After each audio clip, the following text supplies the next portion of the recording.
जय श्री कृष्ण बालमित्रांनो. आज आपण बघणार आहोत श्रीकृष्ण आणि त्याचे सगळे नातेवाईक, सगळे संबंधी. श्रीकृष्ण आणि रुक्मिणी, दारुक, द्रौपदी, अर्जुन, सात्यकी व उद्धव हे क्रमाने 7 प्रकरणं आहेत. जलपुरुष म्हणलेलं आहे कृष्णाला, कारण जन्मताच कृष्ण हा यमुनेत, वडिलांच्या डोक्यावर टोपलीत यमुनेत जातो गोकुळात. तसंच पितामह भीष्म यांना पण जलपुरुष म्हणलेलं आहे, कारण हे गंगा मातेचे पुत्र आहेत, म्हणून यांना गांगेय पण म्हणलेलं आहे. आणि तसाच तिसरा जलपुरुष म्हणजे कर्ण.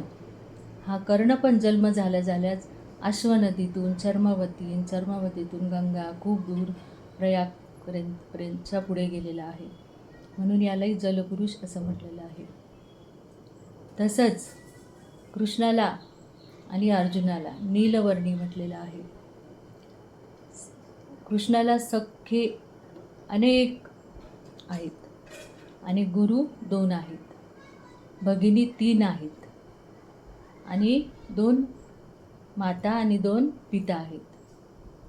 पत्नी 8 आहेत आणि पुत्र 80.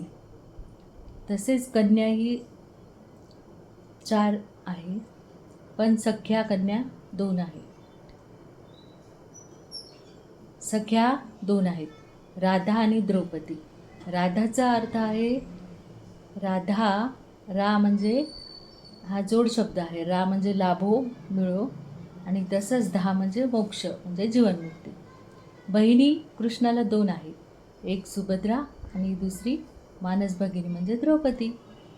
एकनंगा हे यशोदा माता आणि नंदबाबाची लहान मुलगी, म्हणजे कृष्णानंतरची बहीण, म्हणजेच कृष्णाची लहान बहीण.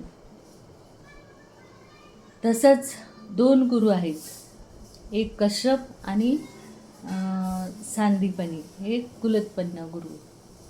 तसेच आचार्य घोड हे अंगिरस, दारुक व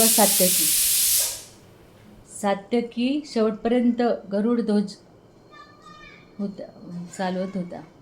सगळ्यात कुशल सारथी म्हणजे कृष्ण. कर्ण आणि कृष्ण ही एकाच नाण्याची 2 बाजू आहेत. तसंच उद्धव आणि कृष्ण हे एकाच नाण्याच्या 2 बाजू आहेत. सुदामा आणि उद्धव हे 2 टोकाच्या भूमिका आहेत.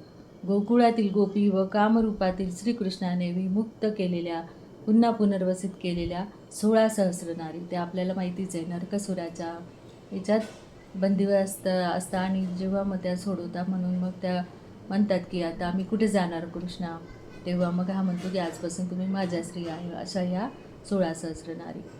तसंच बलराम, रेवती, अमात्य, पृथु, भीष्म, महात्मा, विदुर, संजय, पांडव आणि कुंती.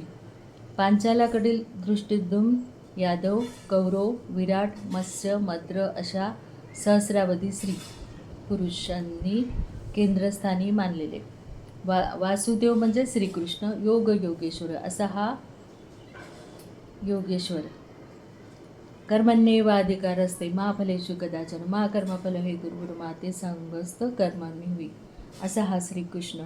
आणि त्याची आपण आता जीवनकथा याच्या पुढे बघणार आहोत. जय श्रीकृष्ण.